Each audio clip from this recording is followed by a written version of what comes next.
এই জানো, বাংলাদেশে এবার ব্র্যাক ব্যাংকে গুগল পে আসছে। তাই নাকি? কবে? ভিসা ক্রেডিট কার্ড হোল্ডারদের জন্য 9 ফেব্রুয়ারি সোমবার থেকে গুগল পে সিস্টেম চালু করেছে ব্র্যাক ব্যাংক। বাহ, ভালোই তো। আমি গুগল পের নাম শুনেছি কিন্তু বিস্তারিত তেমন কিছু জানি না। আসলে কি হয় এটা দিয়ে? গুগল পে হলো একটা অনলাইন পেমেন্ট সিস্টেম, মানে এটা একটা ডিজিটাল ওয়ালেট যেটা গুগল পরিচালনা করে।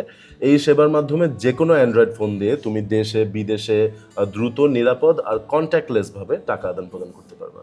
আচ্ছা, আর এটা কিভাবে কাজ করে? মানে আমার কি নতুন করে কোনো অ্যাকাউন্ট খুলতে হবে?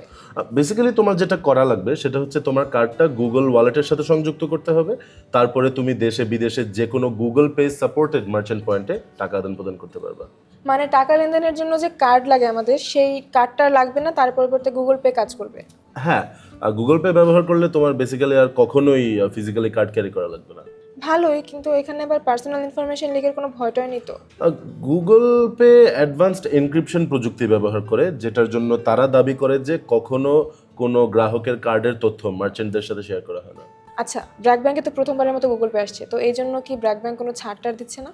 ব্র্যাক ব্যাংক এই বিষয়ে যে বিবৃতিটা দিয়েছে, সেখানে দেওয়া তথ্য অনুযায়ী গ্রাহকরা নিজেদের প্রথম গুগল পে ট্রানজাকশনে 20% ক্যাশব্যাক এবং দ্বিতীয় ও তৃতীয় ট্রানজাকশনে 10% ক্যাশব্যাক পাবে।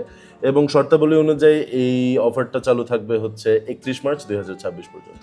বুঝতে পেরেছি। বিশ্বে তো এখন সবখানেই আস্তে আস্তে ক্যাশলেস সেবা চালু হচ্ছে। দেখা যাক বাংলাদেশে কি করে। দেখা যাক।